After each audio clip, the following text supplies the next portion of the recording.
Thank you very much, fellow Kenyans. I'm Babu Owino, Member of Parliament for Embakasi East constituency. Today I'm here to talk about the witch hunt that is coming from the government. The government of the day, the state has realized that our popularity has really grown and that they want to manage, they want to dwarf this popularity.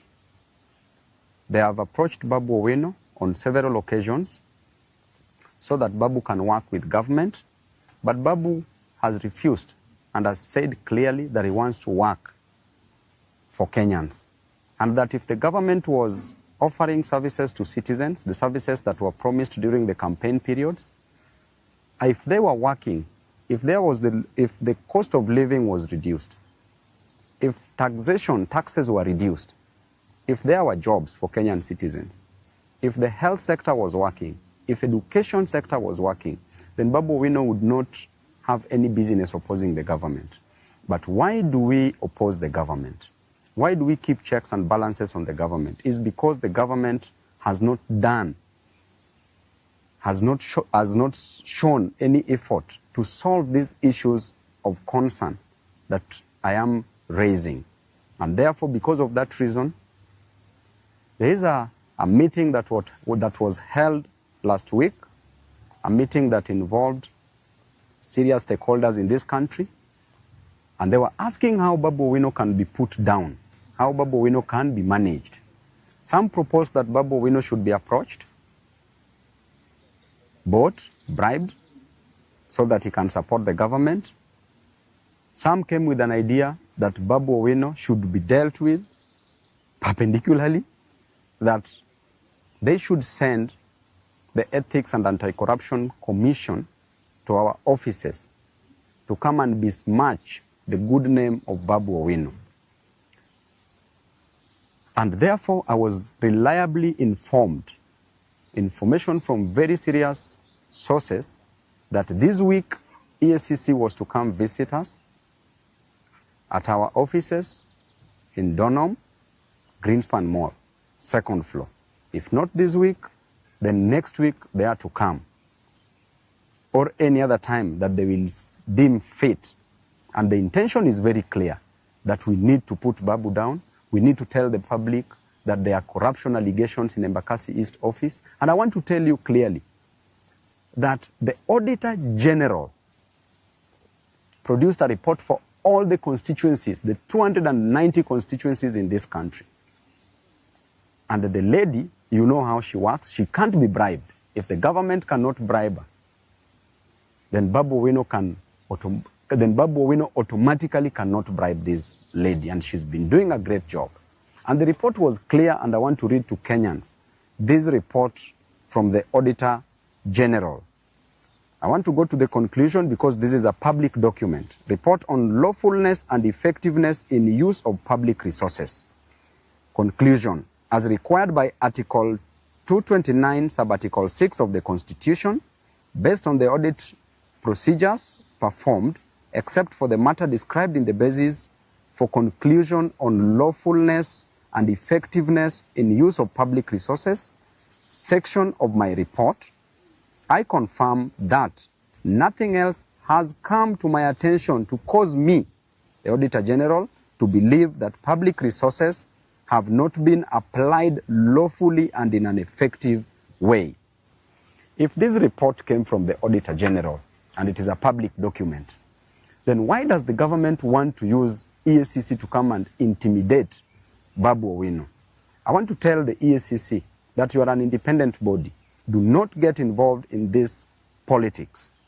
And by the way, the office is very open. Anytime you want to know about any project in Embakasi's constituency, we have done all the projects that we advertised in Embakasi's constituency. And there is a clear procedure on how the tenders are awarded in any public office. All the procedures as confirmed by the funds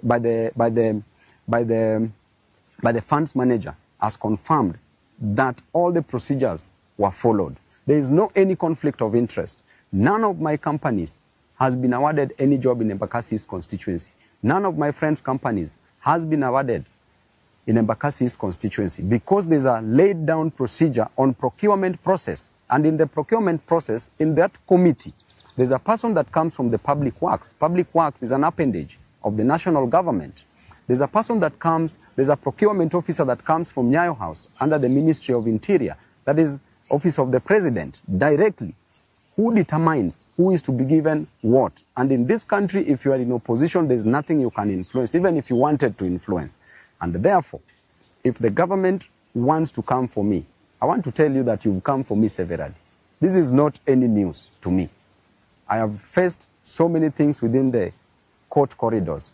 And now you have decided that you want to come just with an intention to soil, to pollute the otherwise good name of the best member of parliament in this country. Why would members of Embakasi East constituency vote to rank me as the best member of parliament in this country if there were fraud cases? I want to remind you that my mother did not give birth to a thief.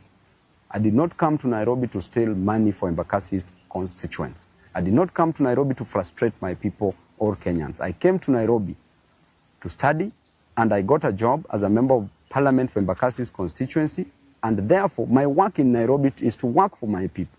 My work in Nairobi is to ensure that my people goes to school, our children goes to school, and there is no any constituency in this country that gives bursary in the most transparent way like Embakasi East constituency. I go there, I produce forms to every ward, issue forms. This other one, 2024-2025, we had 25,000 applicants. I went back with checks, issued checks to some of the constituents. The ones who are remaining, I promised that I will not go back to issue forms until I go back with the checks. That tells you clearly, I got there at 8 a.m. in the morning during the issuance of bursary checks. I do them personally, on the pitch, on the field. So there is nothing. So EACC, we know the officers that are being used, both at the national level and at the county level. You need to start investigating the county of Nairobi where money is stolen on a single second, single minute, single day, single month. Money is stolen, money is lost from the county. Do not come to disturb people in Embakasi East constituency. And if you want to come, go and check all the projects. Look at the Donholm Secondary School. Perfectly done. Look at Tasia that you want to stop now that you don't want us to build. Tasia Primary School. It has not even been awarded. The tender was just put up the other day, was advertised the other day. It has not been awarded. And now we are being informed that you want to stop the construction of that school. Why would you do that? Why are you an enemy of progress as a government? We were elected to work, and I was elected by my people to work, and I have an independent mind to work. I will not suspend my brains to support any other person, no matter how much you coerce me. It doesn't matter. There are people that you can coerce, there are people that you can put pressure on, but you can never put pressure on me. I know where I'm going, and I will reach there no matter what. It doesn't matter. And I want to tell you, the EACC, keep off this war. This is not your war. Don't be used, don't be misused, don't be abused into doing things that is not within your mandate. Right now, why don't you go and consult with the Auditor General on this report? Why do you want to come and intimidate people in Embakasi East constituency? And after all, the much you can do is just to take somebody to court. What else can you do? So mwachane na upuzi na ujinga mingi watu wa EACC. Thank you.